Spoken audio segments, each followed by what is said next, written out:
शानदार ओहदा, उम्दा काम, एक जबरदस्त रुतबा, एक अनोखी पहचान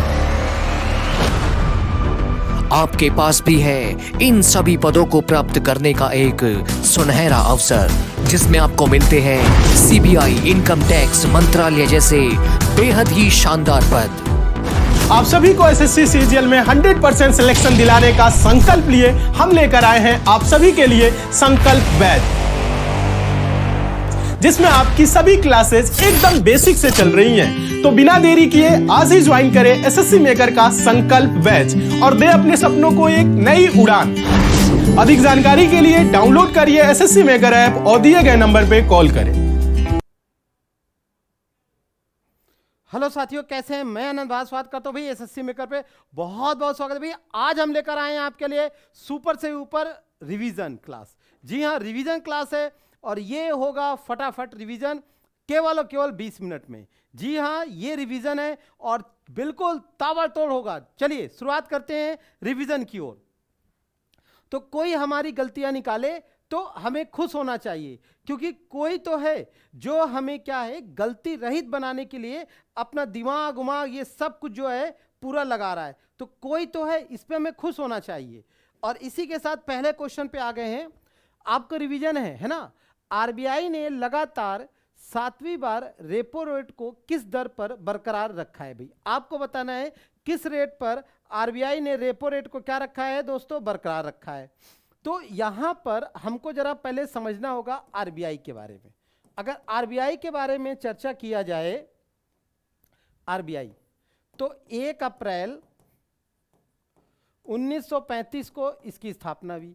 इसके बाद 1 जनवरी 1949 को इसका राष्ट्रीयकरण हो गया। यह है आपका स्थापना, यह है आपका राष्ट्रीयकरण। अगर हम इसके बारे में बात करें आगे, तो जैसे कि आरबीआई है और ये है आपके आदर्श बैंक, ठीक है, आदर्श बैंक याद रखिएगा। अब यहां पर एक बात आ रही है रेपो रेट और रिवर्स रेपो रेट, है ना। जरा समझिए, आरबीआई क्या कर रहा है कि RBI for short time, RBI कुछ समय के लिए पैसा देता है अदर बैंकों को, जो अन्य बैंकों को पैसा देता है। तो जब आरबीआई अन्य बैंकों को पैसा दे रहा, तो अन्य बैंक क्या करेंगे, उस पर ब्याज देंगे। तो ब्याज किसको मिलेगा, आरबीआई को। तो आरबीआई जिस रेट पर दे रहा है उसको बोला गया है रेपो रेट या रेपो दर। दूसरा, जब अन्य बैंक है उनके पास पैसा ज्यादा हो जा रहा है, तो पैसा ज्यादा हो जा रहा है तो वो क्या कर रहे हैं, बैंक में रख देते हैं। जब वो बैंक में रख देते हैं तो फिर जस्ट अपोजिट, तो अन्य बैंक जब पैसा रखते हैं तो वहां पर उस स्थिति में क्या होता है कि आरबीआई भी उन लोग को भाई पैसा देता है, क्योंकि आपने रखा है। तो जब आरबीआई उन बैंकों को पैसा देता है तो इसे बोला जाता है रिवर्स रेपो रेट या रिवर्स रेपो दर, ठीक है। अब समझिएगा, रेपो दर अगर थोड़ी देर के लिए मान लीजिए 6.5 है, तो रिवर्स रेपो दर जो होगी वो 5.5 होगी। ये क्या था, ये 4-5 साल पहले तक ऐसे ही था। 2015 के पहले तक ऐसे ही था। 2015 के पहले रेपो दर और रिवर्स रेपो दर में 1 अंक का अंतर होता था। तो जब 1 अंक का अंतर होता था तो आप खुद सोचिए कि जो आरबीआई है दोनों में 1 अंक का अंतर है, अर्थात जो आरबीआई है अपने पास 1 रुपए ज्यादा रख रही है। मान लीजिए 6.5 रुपया है, ले रही है बैंकों से और उनको दे कितना रही है, 5.5। यानी कि जो रेपो आरबीआई जो है लेता है, आरबीआई जो लेता है वो लेता है रेपो, और आरबीआई जो देता है उसको बोलते हैं रिवर्स रेपो, ठीक है। तो पेपर में याद रखिएगा कि आरबीआई जो लेता है उसे क्या कहते हैं और जो देता है उसे क्या कहते हैं। तो अब जब वो 6.5 ले रहा है, दे 5.5 रहा है, 1 रुपए हो गया कि नहीं। तो जब 1 रुपए आरबीआई रखेगा तो धीरे धीरे 1 रुपए कर करके आरबीआई पे बहुत सारा पैसा होगा। जब बहुत सारा पैसा होगा तो देश के विकास में लगेगा, तो वो आगे की ओर जाएगा। तो पहले जो था सरकार इसी तरह, लेकिन जो वर्तमान सरकार है इसने क्या कर दिया, बहुत कम कर दिया है। तो इसके कई सारे लक्षण हैं, ठीक है, वो फिर कभी हम चर्चा करेंगे। यहां पे जो आंसर है वो आप लोगों ने सही जवाब दिया है, सी इज द राइट ऑप्शन। अगले क्वेश्चन पे हम लोग चर्चा करते हैं।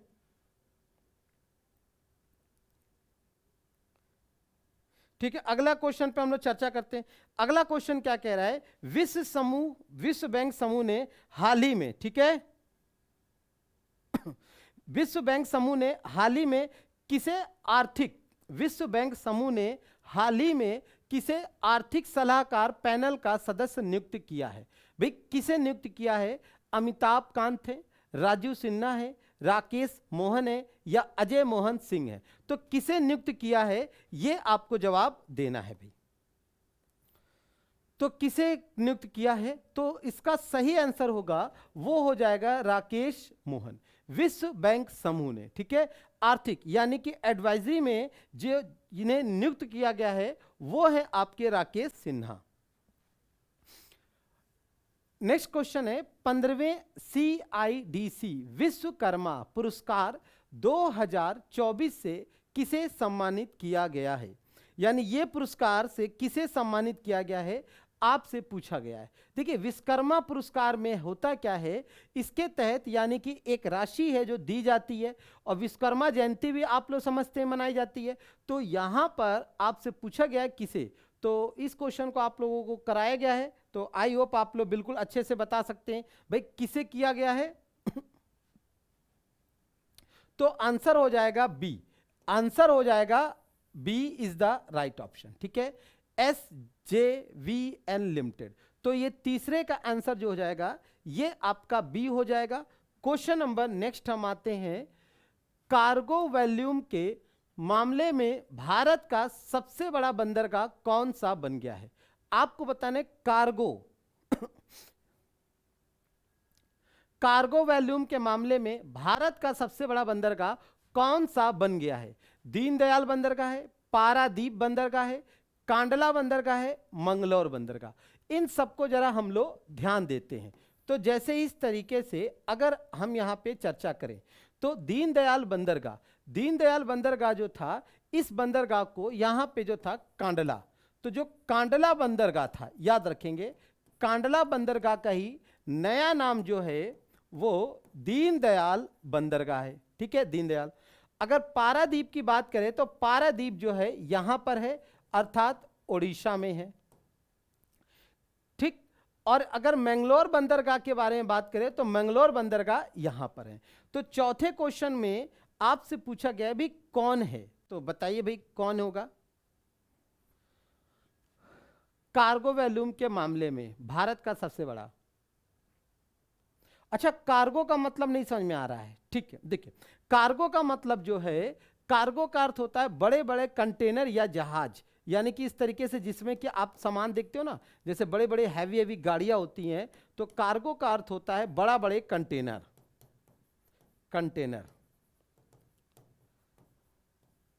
ठीक है, बड़े बड़े कंटेनर। तो बड़े बड़े कंटेनर के बारे में यहां पे चर्चा की जा रही। तो आंसर जो हो जाएगा वो आपका होगा पारादीप बंदरगाह, ठीक है, B is the right option.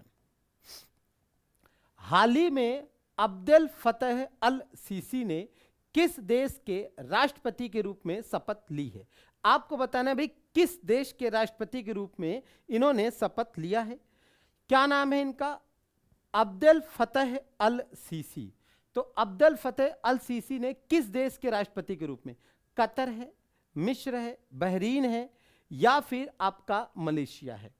अगर हम बात करें तो मिस्र जो है इसकी राजधानी जो है वो काहिरा है। आपने चैप्टर भी पढ़ा होगा, काहिरा को नील नदी का वरदान भी कहा जाता है। काहिरा को नील नदी का वरदान भी कहा जाता है, ध्यान समझिए। काहिरा को क्या कहा गया है, काहिरा को नील नदी का वरदान भी कहा जाता है।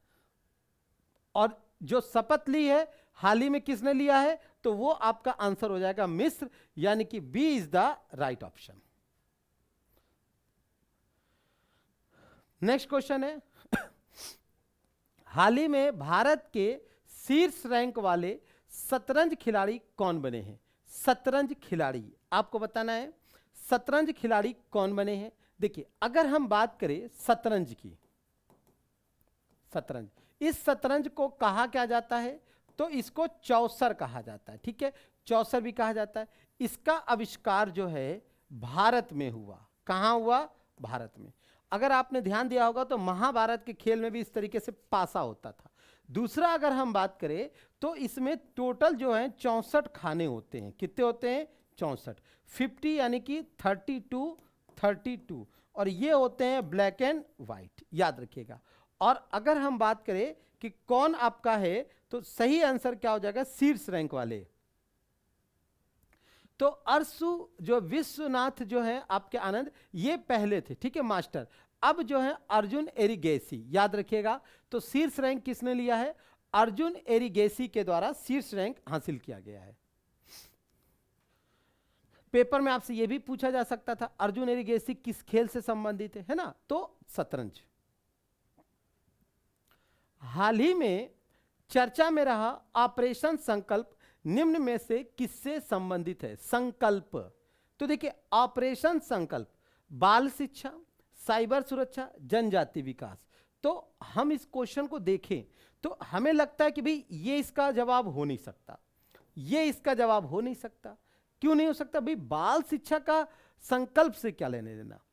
और अगर हम बात करें जनजाति विकास तो उसके लिए परियोजनाएं चलाई जाती हैं। तो दो हुआ, साइबर और समुद्री। अब देखिए साइबर सुरक्षा है तो ऑपरेशन संकल्प नहीं किया जा सकता है। क्यों नहीं किया जा सकता है? जरा इस देखिए, कभी कभी कुछ क्वेश्चंस होते हैं उनको समझने के लॉजिक से भी हम लोग सॉल्व कर लेते हैं। साइबर, अगर साइबर अटैक हो रहा है, आप जरा सोचिए साइबर अटैक को रोकने के लिए कई सारे जो होते हैं वर्क होते हैं, लेकिन संकल्प हम ले ले कि भाई ये नहीं हो सकता तो पॉसिबल नहीं है। लेकिन अगर कोई थल से अटैक कर रहा है, कोई जल से अटैक कर रहा है ना, तो इसको रोका जा सकता है। तो यहां पर ये भी नहीं होगा। तो सही आंसर जो होगा वो ए होगा। यानी कि जो भारत की जो सीमाएं हैं, क्योंकि भारत जो है 3 ओर से समुद्र से घिरा है। कितनी ओर से? 3 ओर से जल से घिरा है, जल से घिरा है, ठीक है। इसी कारण इसे कहा जाता है उपमहाद्वीप। इसी कारण इसे क्या कहा जाता है? उपमहाद्वीप भी कहा जाता है। तो सही आंसर होगा ए।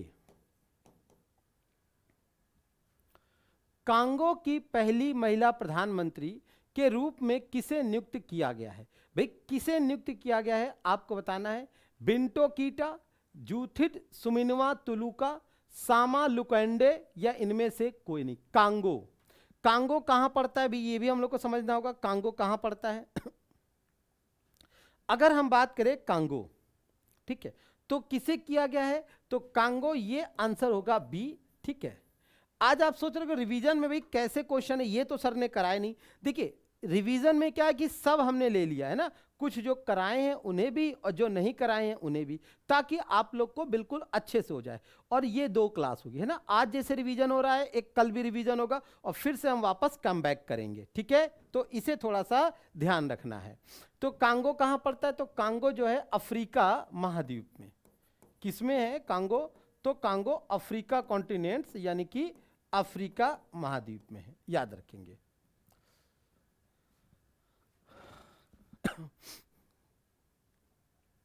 T20 क्रिकेट में 7000 रन बनाने वाले पहले भारतीय विकेट कीपर। अब देखो ये वाला क्वेश्चन तो मुझे लगता है कि किसी का गलत हो ही नहीं सकता।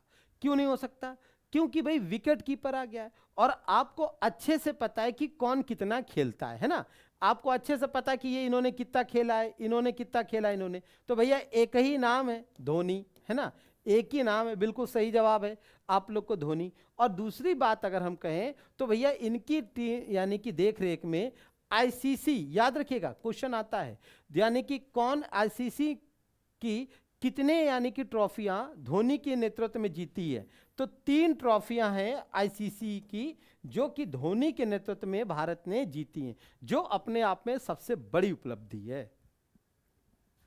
विश्व का और कोई ऐसा कप्तान नहीं है जिसने 3 ट्रॉफियां जीती हो, ठीक है। पीआईबी की प्रिंसिपल डायरेक्टर जनरल के रूप में किसने पदभार ग्रहण किया है? पीआईबी की प्रिंसिपल डायरेक्टर जनरल के रूप में, यानी पीआईबी के कौन बना है आपको बताना है अभी। अंबिका सोनी है, स्मृति ईरानी है, शेफाली बी शरण है या अभय सिंह है। ठीक है, PIB press trust of India bureau. तो इसका आंसर हो जाएगा सी इज द राइट ऑप्शन। ठीक है, जैसे हम अगर बात करें कि हम करंट कहां से उठाते हैं, तो हम भी पीआईबी साइट्स का ही क्या करते हैं, इसी को देखते हैं। तो पीआईबी से हम भी उठाते हैं, तो आप भी पीआईबी को वॉच कर सकते हैं। अगला क्वेश्चन है, कौन सा खाड़ी देश पहली बार मिस यूनिवर्स प्रतियोगिता में भाग लेगा? आपको जवाब देना है कौन सा वो देश है जो पहली बार मिस यूनिवर्स प्रतियोगिता में भाग लेगा। सऊदी अरब है, कतर है, बहरीन है या आर्मेनिया है। कौन सा वो देश है जो पहली बार आपका भाग लेगा? देखिए, अगर हम बात करें मिस यूनिवर्स की, तो मिस यूनिवर्स में आपको पता है महिला, ठीक, पहले क्या था कि जो आपकी महिलाएं शादीशुदा नहीं होती थी, ये उनके लिए होता था, परंतु अब क्या है, ये सभी के लिए ओपन कर दिया गया है। कहने का मतलब है अब हर कोई पार्टिसिपेट कर सकता है। अगर हम बात करें यहाँ पे मिस यूनिवर्स में, तो अगर इंडिया के बारे में बात करें तो इंडिया से कितने हुई, तो 3 महिलाएं हुई हैं। एक है सुष्मिता सेन, दूसरी है आपकी लारा दत्ता, और तीसरी है कौन, जरा जल्दी से बताइए। हाँ, बिल्कुल ठीक जवाब, हरनाज संधू। हरनाज संधू। ठीक है, तो भारत की ओर से अभी तक 3 लोगों ने ये टाइटल यानी कि प्रतियोगिता जीती है। और अगर हम यहां पे बात करें तो यहां पे आंसर जो होगा वो आपका ए होगा। A is the right option.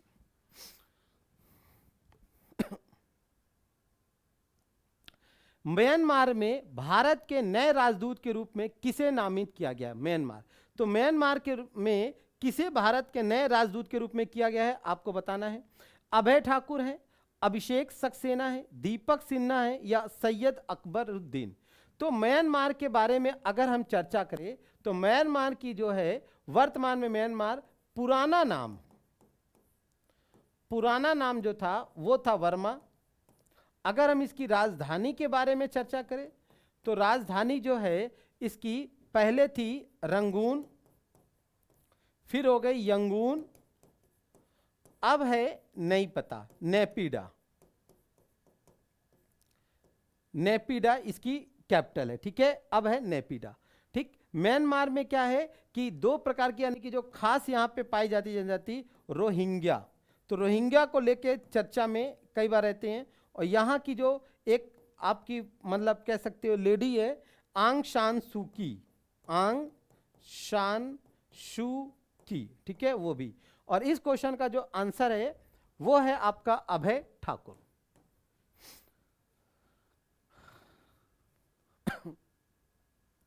Lanco Amarkantak power limited का अधिग्रहण किसने किया जिसे सीसीआई ने मंजूरी दे दी है? आपको बताना भी किसने किया है जिसको सीसीआई ने मंजूरी दी है। टाटा पावर है, अडानी पावर है, लिमिटेड है या रिलायंस है या इनमें से कोई नहीं। लैंको अमरकंटक पावर लिमिटेड, अगर हम बात करें लैंको तो इसको यानी कि किसके द्वारा है, तो अडानी पावर लिमिटेड के द्वारा यानी कि मंजूरी दी गई है। तो इसका आंसर होगा बी। हाल ही में किसे राष्ट्रीय जांच एजेंसी का प्रमुख नियुक्त किया गया है? आपको बताना है किसे राष्ट्रीय जांच एजेंसी का प्रमुख नियुक्त किया गया है। राजीव कुमार है, सदानंद है, अजय आनंद है। जांच एजेंसी, ठीक है, नेशनल इन्वेस्टिगेशन एजेंसी, राष्ट्रीय जांच एजेंसी। तो याद रखेंगे सदानंद वसंत दाते। तो b is the right option. B जो है आपका राइट ऑप्शन है। हाल ही में जिनेवा में अंतर संसदीय संघ की 148वीं बैठक में भारतीय प्रतिनिधि मंडल का नेतृत्व किसने किया? हरिवंश नारायण सिंह, राजनाथ सिंह, वेंकैया नायडू या आर.के. सिन्हा।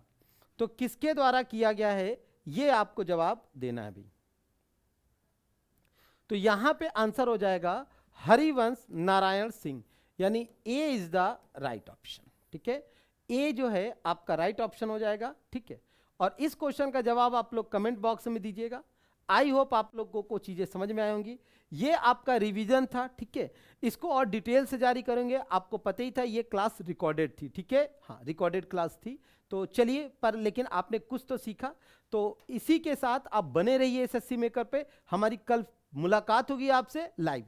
तब तक के लिए मुझे दीजिए इजाजत। जय हिंद, जय भारत।